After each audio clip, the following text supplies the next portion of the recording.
최근에는 세조를 잔혹한 인물로 묘사하는 영화나 여러 작품들이 많죠. 사실 세조를 평가할 때 여러 의견이 많았습니다.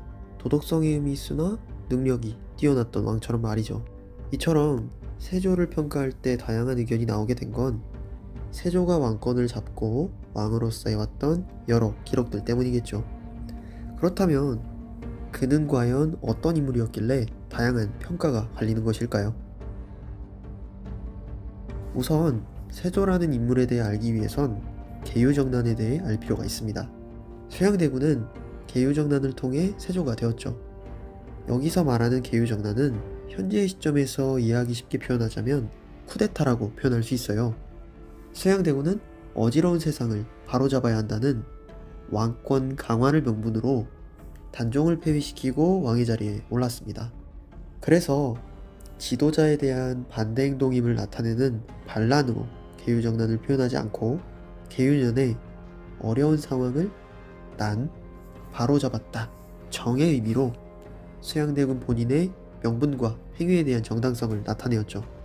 한마디로 표현하자면 세조가 역사의 승자였기 때문에 유리한 입장에서 계유정난이라 기록될 수 있었던 겁니다.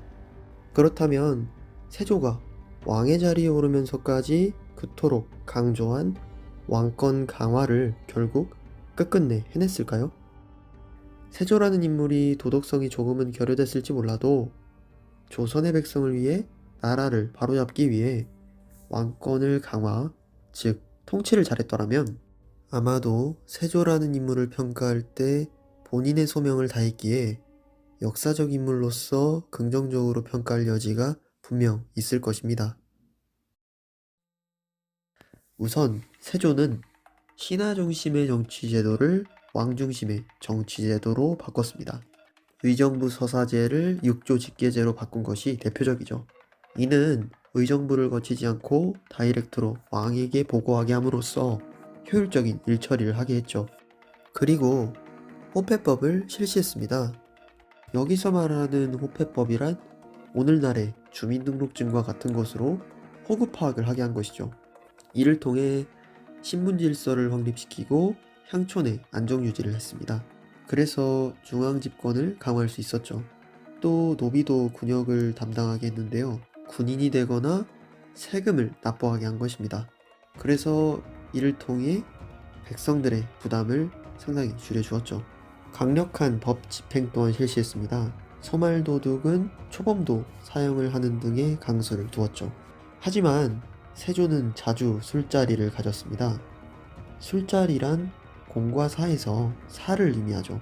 사적인 자리인 술자리에서 상을 주거나 벌을 주기도 하기 때문에 공과 사를 제대로 구분하지 않았던 것이죠. 술을 마시고 즐기던 자리에서 세조에게 아양 떨며 좋은 모습을 보이면 더 열심히 일을 해서 높은 관직에 오르는 것보다 더 쉽게 관직에 오를 수 있었기 때문에 어떻게 본다면 세조의 편에 설 수 있는 기회의 장이 돼버린 것입니다. 또한 계유정난 쿠데타를 도와준 공신을 적극 등용했는데요. 가장 큰 공신인 한 명의 집안과 혼인하면서 서로 혼인을 함으로써 힘이 커졌죠. 즉 공신 중심의 전국을 운영하게 된 것입니다. 그리고 한 명에 든 공신은 훈구파가 되어 정권을 장악하게 되죠. 특히 한명회란 인물은 자신의 딸들을 왕비로 만들었습니다. 예종과 성종의 장인이 되어 막강한 힘을 과시하게 되죠. 세조의 손자인 성종은 이러한 한명회가 있는 훈구파를 견제하기 위해 사림이라는 새로운 인재를 등용하기도 했습니다. 이는 할아버지가 만든 세력을 견제하기 위해 만든 것이기 때문에 왕권 강화가 결국엔 이어지지 않았음을 의미하기도 하죠. 그리고 세조는 나를 위한 행위에 대해서는 한없이 관대했습니다. 자신에게 잘하면 사람뿐 아니라 나무에게 또한 상을 줬죠. 속리산 정이품 소나무가 대표적입니다. 진정 왕권 강화를 위해 왕의 자리에 오르려고 한 것인가 의문이 들게 됩니다. 그리고 실제 왕권 강화가 백성의 측면이나 국가의 측면에서 보다 더 나아졌는가? 이것이 굉장히 중요한 포인트겠죠.